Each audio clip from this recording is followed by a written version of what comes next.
తమిళనాడు రాజకీయాలు చాలా హాట్ గా మారుతున్నాయి. సీఎం విజయ్ పాలన చాలా విభిన్నంగా ఉంటుంది అనుకుంటున్న నేపథ్యంలో అదేం లేదు. పాత తరహా గతంలో ఒకప్పుడు నాయకులు ఎలా పరిపాలించారో అప్పట్లో జయలలితని అరెస్ట్ చేసిన అంతకుముందు ఇలాగ కొన్ని కరుణానిధి సీఎంగా ఉన్నప్పుడు అరెస్ట్ చేసిన తర్వాత కరుణానిధిని ఒక ఫ్లైఓవర్ కేసులో రోడ్డు మీద ఈడ్చుకెళ్ళి మరి అరెస్ట్ చేయడం ఇవన్నీ కూడా ఇప్పుడు గుర్తు చేసుకుంటున్నారు.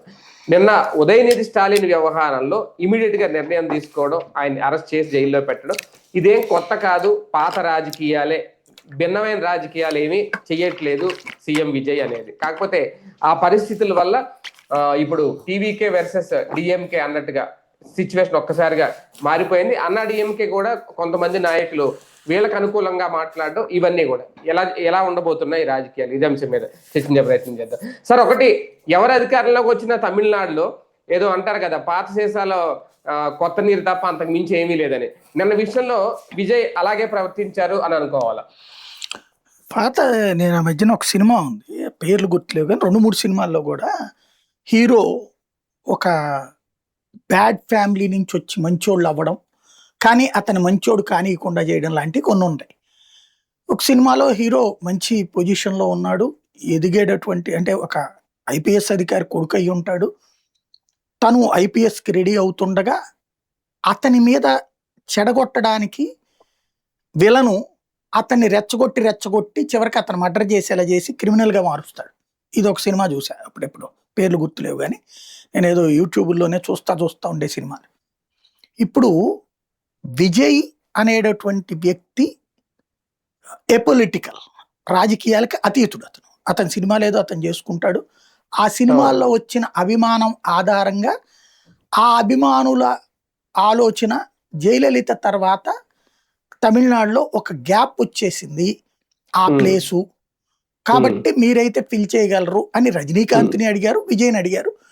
రజనీకాంత్కి స్టాలిన్కు ఉన్న సాన్నిహిత్యం కారణంగా అతను పార్టీ పెట్టేటప్పుడు ఆపగలిగాడు. స్టాలిన్ చివరి నిమిషంలో పార్టీకి అనౌన్స్ కూడా చేశాడు. రజనీకాంత్ చేసిన వాడు తర్వాత స్టాలిన్తో సంప్రదింపుల తర్వాత ఆగిపోయాడు రజనీకాంత్. విజయ్ వచ్చేటప్పటికి తెగించాడు, పట్టించుకోవాలి వీళ్ళు ఎంత ప్రెషర్ చేసినా కూడా, పార్టీ పెట్టాడు. ఇతనికి ఎలాంటి నేర చరిత లేదు విజయ్కి. సరే ఏదో ట్యాక్స్ ఎగ్గొట్టాడు, ఎట్టండి ఇష్యూస్, అది పెద్ద క్రిమినల్ మైండ్ సెట్ అయితే కాదు ఇతన్ని. కానీ ఇతన్ని రెచ్చగొట్టి చెడగొట్టాలనుకుంటున్నటువంటి వాడైతే క్రిమినల్ బ్యాక్గ్రౌండ్ ఉన్నాడు ఉదయనిధి స్టాలిన్ అనేవాడు. వాళ్ళ కుటుంబమే రాక్షస జాతిది ఓ రకంగా చెప్పాలంటే. కరుణానిధి జయలలితని చీరలాక్కపోతే ఇష్యూ ఏముంది, కరుణానిధి పంచేందుకు లాగించాలి. కరుణానిధి భాషలో సంస్కారహీనత అప్పుడప్పుడు కనిపించేది. స్టాలిన్ బెటర్ వాళ్ళ అబ్బాయి, వీడికి తాత పోలికలు వచ్చినాయి ఉదయనిధి స్టాలిన్కి. తాతలాగానే నోటి దూల, తాతలాగానే చేతి దూల ఉందన్నమాట ఇతనికి. ఇతను మాట్లాడిన భాష మామూలుగా నేను అది విన్నప్పుడు, నీళ్లు ఇది కావేరీ జలాలు తమిళనాడుకి రిలీజ్ చేయట్లేదు కర్ణాటక. రాజకీయంగా మనం ఏమని మాట్లాడాలి, నువ్వు కాంగ్రెస్ పక్కలో ఉన్నావు కదరా బాబు, కాంగ్రెస్ నీతో కలిపిపోతుంది ఇక్కడ తమిళనాడు. కాంగ్రెస్ కి 2 మంత్రి పదవులు ఇచ్చారు, డిఎంకే ఇవ్వలా ఏనాడు మంత్రి పదవి తమిళనాడు. ఇతను 2 మంత్రి పదవులు ఇచ్చాడు కాంగ్రెస్ పార్టీకి. నువ్వు పక్కన కాంగ్రెస్ కూడా కూటమిలో భాగస్వామి, టీవీకే వచ్చినదే 5టికి 2 మంత్రి పదవులు ఇచ్చాడు. అదే కదా, పక్కనున్నది కర్ణాటక కూడా కాంగ్రెస్ గవర్నమెంటే కదా. వాళ్ళని అడిగి మన రాష్ట్ర హక్కుగా ఉన్న నీళ్లు తీసుకురావడం చేతకాని అసమర్థుడివి నువ్వు, కూటమిలో పెట్టుకుని నువ్వు నీళ్ళన్నా తెప్పించు లేదా కాంగ్రెస్ ని బహిష్కరించు అనేది వ్యూహాత్మక స్ట్రాటజీ అది.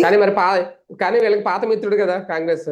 అవును, కానీ ఇప్పుడు కాంగ్రెస్ ని పచ్చిబూతులు తిడుతోంది డిఎంకేనే. కాంగ్రెస్ ని శాంతం డిజోన్ చేసుకుంటోంది డిఎంకేనే. స్టాలిన్ అయితే ఆ మాట మాట్లాడుండేవాడు వీళ్ళ నాన్న అయితే. అతను రాజకీయంగా అట్లాంటి యాక్టివిటీస్ మాట్లాడడంలో సిద్ధస్తుడు. ఇతను చపల చిత్త క్యారెక్టర్, అంటే పరిణతి చెందినోడు కాదు. సినిమాల్లో విజయ్ని వీళ్ళని చూసి తనకు కూడా డబ్బులు ఉన్నాయి కాబట్టి వాళ్ళ నాన్న దగ్గర డబ్బులు పెట్టించి నిర్మాతలు దర్శకులు పెట్టించుకుని ఏదో 4 సినిమాలు హీరోగా చేశాడు. సక్సెస్ఫుల్ సినిమా ఏది కనబడదు ఇతని అన్ని కూడా. అంటే కేవలం ప్రచారం కోసం భవిష్యత్తులో వారసత్వం కోసం సినిమాలు చేశాడు అతను. ఆ, కరుణానిధి కొడుకు అళగిరి ఆ పని చేసి ఉంటే సక్సెస్ అయ్యి ఉండేవాడు. స్టాలిన్ కొన్నిట్లో నటించాడు అనమాట అక్కడ. ఉమ్, ఇది నడుస్తుంది. అయితే ఇక్కడ అసలు విషయం ఏంటంటే ఇతను మాట్లాడింది ఆ నీళ్ళకి సంబంధించి మనకి 3-4 ప్రాబ్లమ్స్ ఉన్నాయి అని ఇతను మాట్లాడుతున్నప్పుడు వాళ్ళ కార్యకర్తల్లో కూడా వెధవలు ఉన్నారు. ఉమ్, వాళ్ళు మాట్లాడింది త్రిష అంటే మన ముఖ్యమంత్రి గారికి ఇప్పుడు టెన్షను, ఒకటి నీళ్ల టెన్షను, రెండోది అనగానే త్రిష అని అరిచారు వీళ్ళు. ఉమ్, ఏ మనం సంస్కారయుతంగా ఉన్నామని చెప్పచ్చు, అది, లేదా నవ్వి వదిలేయచ్చు. ఉమ్, కానీ ఇతను వాడిన నీచమైన భాష, ఉమ్, నాకు ముందు ఆ నీళ్లు అంటున్నప్పుడు ఇదే త్రిష అంటున్నప్పుడు దానికి ఇతను ఏమన్నాడని అనుకున్నా నేను కూడా.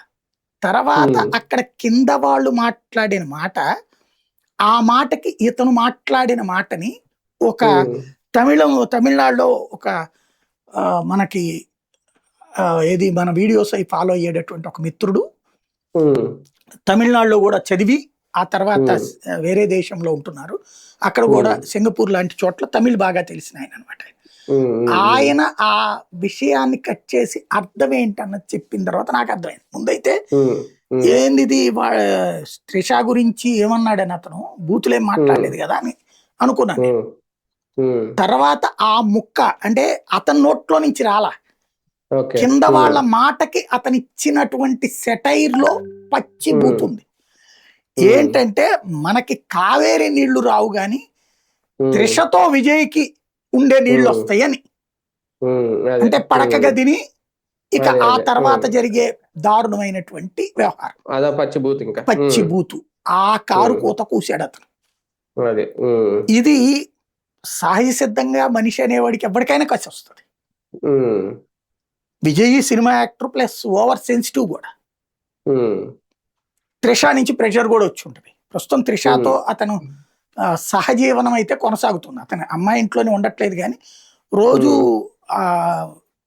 అంటే డ్యూటీకి వచ్చేస్తాడట, గవర్నమెంట్ డ్యూటీ లాగానే.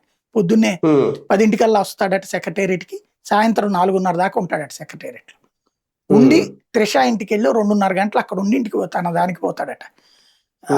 ఇది రెగ్యులర్ గా చేస్తున్నటువంటిది అతను. సరే భార్యది విడాకులు ఇంకా క్లియర్ అయితే ఆమె పెళ్లి చేసుకుంటాడేమో తెలియదు ఉంది అనేది ఓపెన్ అక్కడ, అది స్పష్టంగానే కనబడుతోంది. కాకపోతే దానికి ఈ పదాలు మనం వాడాల్సిన ఇదైతే కాదు, అవసరం లేదు అక్కడ. మేబీ త్రిష ప్రెషర్ అతని మీద వెంటనే పడి ఉంటుంది, ఇద్దరికి కడుపు రగిలిపోయి ఉండొచ్చు, దాని పర్యవసానం ఇట్లాంటిది అయ్యి ఉండొచ్చు. కానీ పోలీసింగ్ మీద విజయ్కి గ్రిప్పు లేదు, పోలీసుల మీద గ్రిప్పు లేదు అన్నదానికి సాక్ష్యం నిన్న వాళ్ళు అరెస్ట్ చేసిన తీరు. నేను తమిళనాడు రాజకీయాలు దగ్గర నుండి కవర్ చేసింది 2 సార్లు ఎలక్షన్స్, వేరే ఛానళ్లలో చేసిన పుణ్యం అని. తమిళనాడు ఎలక్షన్స్ 2 times కవర్ చేశాను నేను దగ్గరుండి, అక్కడికే దిగి మరి. అక్కడ వీళ్ళందరూ సినిమా యాక్టర్లు వీళ్ళందరూ ఓట్లేసే బూత్, కరుణానిధి ఓట్లేసే బూత్ ఇవన్నీ చూసినోండి నేను. జయలలిత బూత్ ఇవంతా కూడా అక్కడ రాజకీయం ఎట్లా ఉంటుందో కూడా చూసినోండి నేను ప్రత్యక్షంగా దగ్గర.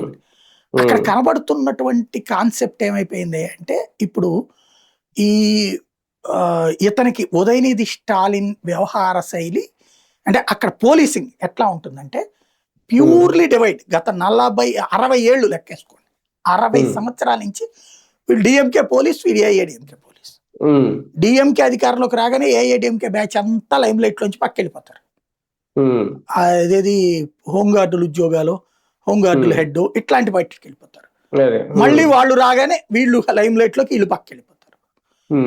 లిటరల్ గా చీలిపోయారు. అక్కడ టీచర్ల దగ్గర అన్ని గవర్నమెంట్ డిపార్ట్మెంట్స్ లో కూడా డిఎంకే మనుషులు, ఏఐఏడిఎంకే మనుషులు, వాళ్ళు ఎవరో తెలుసు వాళ్ళకి క్లియర్ గా పక్కాగా ఉంటారు. అక్కడ ఏ మాత్రం జెన్యూనిటీ లేదు. 60 ఏళ్ళు అయ్యేటప్పటికి వర్చువల్ గా డివిజన్ అయిపోయారు అనమాట అధికారులు. అందులో 5 ఏళ్లకు ఒకసారి మారుతా ఉండటం వల్ల ఆ ఇంపాక్ట్ వల్ల వీళ్ళు డిఎంకే లవర్స్ అయిన పోలీసుల్ని ఇంకా రన్ అవుతున్నట్టున్నారు. వాళ్ళు పెట్టిన కేసు పనికి మాలిన కేసు. 9 సెక్షన్స్ తీసుకొచ్చారు. అందులో ఒకటి ఏది గొడవలు, జనాల మధ్యన గొడవలు సృష్టించడం. దాంట్లో జనాల మధ్యన ఏం గొడవలు సృష్టించబడతాయి? అసలు వాడాల్సిందేంటి? అసలు పదం అస్సలు వాళ్ళవి. అసభ్యత, బహిరంగంగా మహిళని కించపరచడం, మహిళ శీలాన్ని శంకించడం, కంప్లైంట్ మహిళా నాయకులతోనే పెట్టించారు కానీ ఆ పదం రాయడానికి సిగ్గుపడ్డట్టున్నారు వీళ్ళు. ఆ పదాలు రాస్తే కోర్టు కూడా బెయిల్ ఇచ్చేది కాదు. అవి రాయకుండా ఈ నీళ్లకు సంబంధించి ఇట్లాగా జరిగిందని రాయడం వల్ల వెంటనే బెయిల్ వచ్చింది. ఎందుకంటే ప్రభుత్వాన్ని విమర్శించడం అనేటటువంటి ప్రతిపక్ష హక్కు అది. అంతేగాని వ్యక్తిత్వ హననం అనేటువంటిది హక్కు ఉండదు. అది ఇక్కడ గుర్తుపెట్టుకోవాల్సిన అంశం. అది కూడా మహిళని కించపరచడం అన్నటువంటిది. అక్కడ అది గనక కరెక్ట్ గా హైకోర్టులో ప్రొజెక్ట్ చేసి ఉంటే నిన్న ఇష్యూ వేరే ఉంది. వాళ్ళ లాయరు అంటే వాళ్ళ లీగల్ టీము డిఎంకే సపోర్టింగ్ బ్యాచే ఉంది, వాళ్ళ పోలీసింగు అట్లాగే ఉంది. అందువల్లనే అప్పర్ హ్యాండ్ కావాల్సిన చోట అండర్ ఒక హ్యాండ్ అయిపోయింది వీళ్ళది. అది సార్ ఒకటి అంటే కానీ ఈ అంశం అంటే గతంలో తమిళనాడు రాజకీయాలను పరిశీలించుకుంటే స్టాలిన్ కూడా జయలలిత గారు అరెస్ట్ చేయించిన సందర్భం, అంతకుముందు ఆమె కరుణానిధి అరెస్ట్ చేయడం, లేదంటే కరుణానిధిని ఈమె అరెస్ట్ చేయించడం, ఇప్పుడు ఉదయనిధి స్టాలిన్ ని విజయ్ అరెస్ట్ చేయించడం, అంటే ఈ పరంపర ఇంకెలా కొనసాగుతుంది, ప్రతీకార రాజకీయాలు అనేవి ఇంకా ఉన్నాయి అని అనుకోవచ్చా? అంటే ఇక్కడ ఒక్క విషయం ఒప్పుకోవాలి, ఉదయనిధి స్టాలిన్ వెధవ. ఉదయనిధి స్టాలిన్ వాళ్ళ నాన్న మాత్రం ఇంత వెధవ కాదు. తను గనక ఇంత హింసించదలుచుకుంటే విజయ్ని సరే పరోక్షంగా ఇబ్బంది పెట్టిన మాట వాస్తవం, అది పొలిటికల్ గా చేసింది. కానీ ఆ విజయ్ని ఏడిపించలేదు అతను. అంటే విజయ్ని జైల్లో పెట్టాల, విజయ్ని ఏడిపించాడు. ఏది మీటింగులు పెట్టనివ్వకుండా దాన్ని అడ్డు పెట్టి, ఫస్ట్ తొక్కిసలాట కరూరు తొక్కిసలాట జరిగాక దాన్ని అడ్డు పెట్టి అతనికి పెద్ద పర్మిషన్స్ ఇవ్వకుండా ఏడిపించాడు, అంతవరకు ఓకే. కానీ జైల్లో పెట్టలేదు, మీరు గుర్తు తెచ్చుకోండి అక్కడ విజయ్ని. ఆ కార్యకర్తల నిర్వాహకులు పెట్టారు. వాస్తవంగా అయితే ఏడిపించాలనుకుంటే విజయ్ని లోపలేసేయచ్చు, అప్పుడు వెయ్యిల జాగ్రత్త పడ్డాడు అతను, సింపతి రానివ్వకూడదని. ఇతనికి అది తెలియలా విజయ్కి. రెండవది ఏంటంటే పర్సనల్గా వెళ్ళిపోయారు ఇద్దరు కూడా. ఉదయనిధి స్టాలిన్ కడుపు రగిలిపోతుంది ఏంటంటే విజయ్కి కబురు చేశాడట ఎలక్షన్స్ ముందు, మనం సినిమా వాళ్ళం, నీకెందుకు, నీకు పూర్తిగా నేను నీ సినిమాలన్నిటికీ నేను నిర్మాతలను అరేంజ్ చేస్తాను, రజనీకాంత్కి ఇల్లు అరేంజ్ చేస్తుంటారు. ఇప్పుడు సన్ నెట్వర్క్ వాళ్ళు ఈయన సినిమాలకి నిర్మాతలు, జైలరు వీటికి. ఎక్కడి నుంచి సన్ అంటే స్టాలిన్ వీళ్ళదే కదా, అంటే వీళ్ళ బంధుత్వమే కదా ఇది వచ్చాడు మారనోళ్ళు అంటే. అట్లాంటిది ఇక్కడ కూడా అరేంజ్ చేస్తానని చెప్పాడు అక్కడ. కానీ అతను నువ్వేంద్ర సినిమాలు నేనే, నా అభిమానంతో నాకే వస్తాడు నిర్మాతలు, రాజకీయాల్లోకి రావాలని నా ఆకాంక్ష అని చెప్పాడు. అది ఇతనికి ఏంటి, కాంపిటీషన్ లేకపోతే ఇతనే సీఎం అయి ఉండేవాడు. ఇప్పుడు మొన్నటిసారి కనుక ఎన్నికల్లో గెలిచి ఉంటే ఉదయనిధి స్టాలిన్ ని సీఎం చేసేవాడు స్టాలిన్.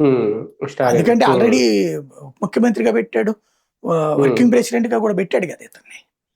కాబట్టి జరిగిపోయి ఉండేది. ఇప్పుడు అతను నోటి దగ్గరకు వచ్చిన ముద్ద లాగేసాడని కడుపు మంటతో మాట్లాడుతున్నాడు అతను. కాబట్టి ఇక్కడ విజయ్ కూడా శత్రుత్వం ఇప్పటిది కాదు, ఆ సినిమాల్లో నుంచి పుట్టి ఇప్పుడు పతాక స్థాయికి చేరుతుంది.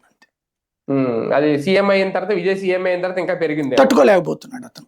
కానీ ఒకటి సార్, ఈ అరెస్ట్ తీరుని, ఉదయనిధి స్టాలిన్ అరెస్ట్ తీరుని పళనిస్వామి లాంటి వాళ్ళు కూడా ఖండిస్తున్నారు, తప్పుపడుతున్నారు. అంటే ఒక రకంగా ఈ అరెస్ట్ తో ఉదయనిధి స్టాలిన్ మైలేజ్ అన్నా పెరుగుద్దా, లేదంటే విజయ్కి మైలేజ్ పెరుగుద్దా? ఖచ్చితంగా ఉదయనిధి స్టాలిన్ కు లైఫ్ ఇచ్చినట్టు, అసలు కొట్టుకుపోతున్న డిఎంకేకి లైఫ్ ఇచ్చినట్టు ఈ అరెస్ట్. వీళ్ళు సరిగ్గా పాయింట్ ను కనుక స్ట్రెస్ చేసి చూపించగలిగితే, అక్కడ ఇప్పుడు యాక్ట్రెస్లు మాట్లాడుతున్నారు, హీరోయిన్స్ వాళ్ళు, దానివల్ల కొంతైనా తెలిసింది. ఆ బూత్ పదాన్ని ఎక్స్ప్లెయిన్ చేయలేకపోతున్నారు వాళ్ళు. అది త్రిష విజయ్ బహిరంగంగా ఆ మొక్క మాట్లాడి వీడు ఇట్లాంటి నీచుడు అని చెబితే మహిళా సమాజం మొత్తం ఉమ్మేస్తుంది రేపు పొద్దునాటి మీద. అలా చెప్పకపోతే మీడియాలో కూడా ఎవరికాళ్ళు దుర్భాషలు ఆడాడని రాస్తుంటే ఏం దుర్భాష అని అడుగుతున్నారు వాళ్ళు. అదే కదా, అట్లా ఉండిపోతుంది అనమాట. అదే కదా, రైట్. చూద్దాం. మొత్తానికి తమిళనాడు రాజకీయాల్లో ఉదయనిధి స్టాలిన్ అరెస్ట్ తర్వాత ఇప్పుడు జరుగుతున్న ఈ పరిణామాలు ఏవైతే ఉన్నాయో ఇవన్నీ ఎంతవరకు డిఎంకే కలిసి వస్తాయి, లేదంటే టీవీకే పట్టు నిలుపుకుల్లా ఎంతవరకు చేస్తాయి? ఎందుకంటే ఇమీడియట్ గా అరెస్ట్ చేయించా, ఓకే, బెయిల్ అయితే వచ్చినా సరే మహిళల మీద లేదంటే ఇలాంటి దుర్భాషలు ఆడితే ఇలా ఉంటుంది అని చెప్పి చూపించే ప్రయత్నం చేయడంలో టీవీకే సక్సెస్ అయిందని ఎంతవరకు అనుకుంటారు? వేచి చూద్దాం.